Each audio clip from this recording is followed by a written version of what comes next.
Alright, I'm going to try and be a little bit more natural based on my last video.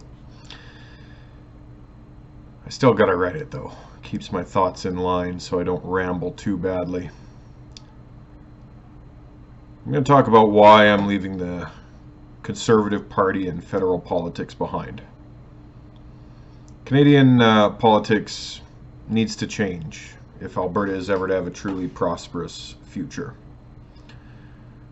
The current system we take part in not only doesn't benefit Albertans, but it also does not give us a fair playing field. We are, and always have been, at the whims of the East. We always will be. The equalization system creates an incentive for provinces like Quebec to eternally debt spend and provide services to their people the rest of the nation does not enjoy. The federal government routinely holds hostage our economic development through natural resources. The electoral system creates an environment where federal parties must appeal to small regions with high populations to win the election, and in order to keep power, must placate these small regions at the expense of the desires of the rest of the nation. I'm talking small geographically, though they may be large population-wise. These are just a few of the problems with our nation's confederation, a system that results in the holding hostage of vast regions and populations. So why does this lead me to the conclusion of abandoning the current Conservative Party of Canada and changing the way that I approach federal politics? Quite simply put, I cannot support a party that wants to play in this reality with no goals or intentions to reform it. Reform in this party is dead.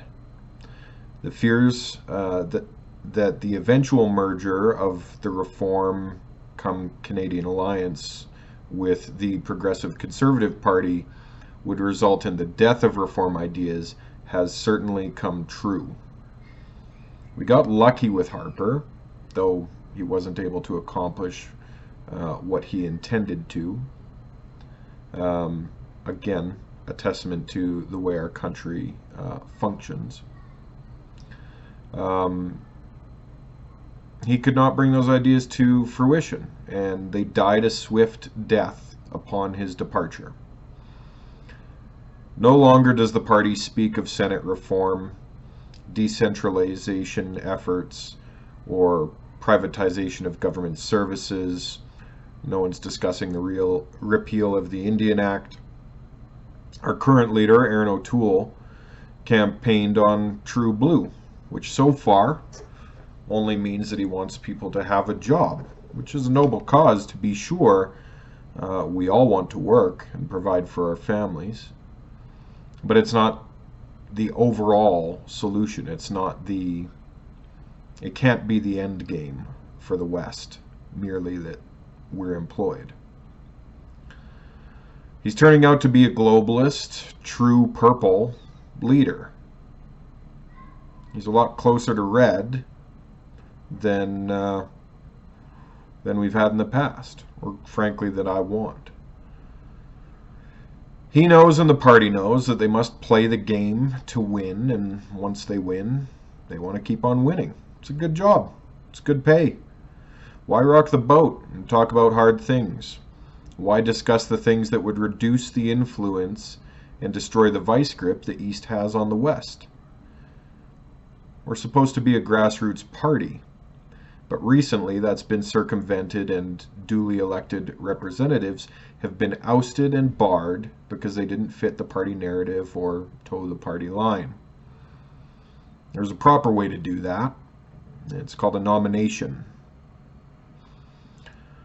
The Conservative Party of Canada, rightly, wants to play to win the national game. They're a national party. But it also means that they will never truly have the best intentions for the West. Considering the actions the federal government since the inception of Alberta and Saskatchewan in 1905, the continued sidelining, manipulation, control, and taking advantage that the federal government is prone to do, considering that this has never changed and cannot change in our current system.